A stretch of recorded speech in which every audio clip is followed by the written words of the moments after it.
Un anévrisme de l'aorte abdominale correspond à une augmentation progressive de la taille de la principale artère de l'organisme. En augmentant de taille, petit à petit, elle perd le parallélisme de ses parois. Sa paroi devient de plus en plus fine et expose donc le patient au risque de rupture lorsque le diamètre a atteint une certaine taille.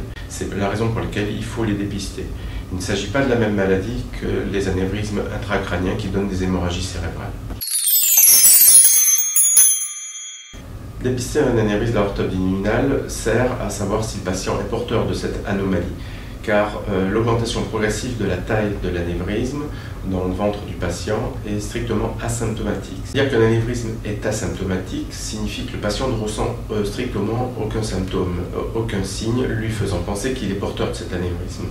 Et en fait, ce n'est qu'au stade de pré-rupture, lorsque l'anévrisme a atteint une certaine taille, que l'anévrisme est douloureux.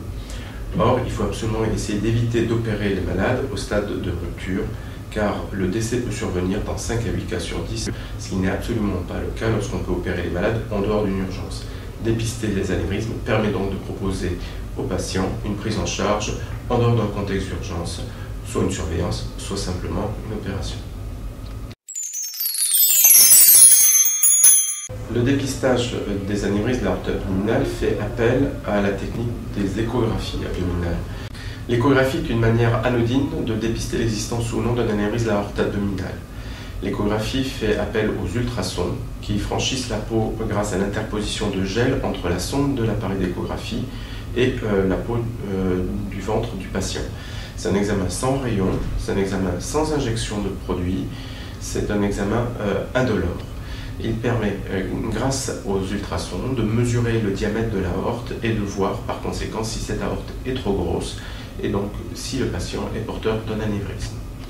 L'examen se fait sur une table allongée dans l'obscurité pour que l'examinateur puisse regarder l'écran de l'appareil d'échographie et ainsi procéder à l'examen dans son intégralité.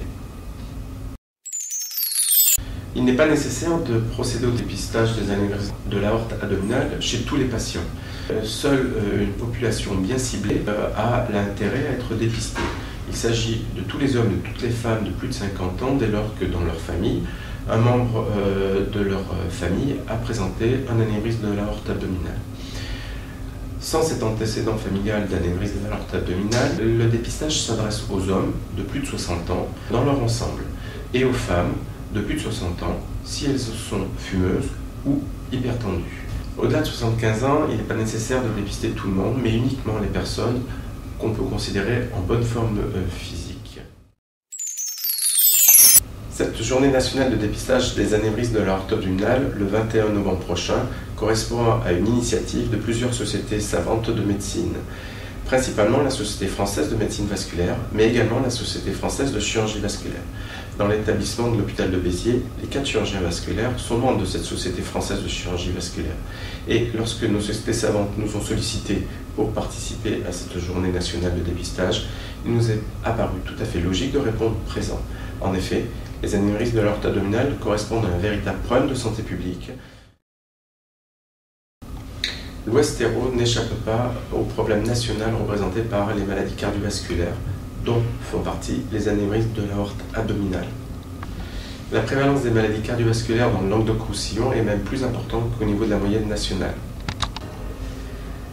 L'importance des maladies cardiovasculaires dans la région est très probablement expliquée par l'indice de vieillissement de la population qui est de 10 points supérieur en Languedoc-Roussillon par rapport au reste de la France métropolitaine.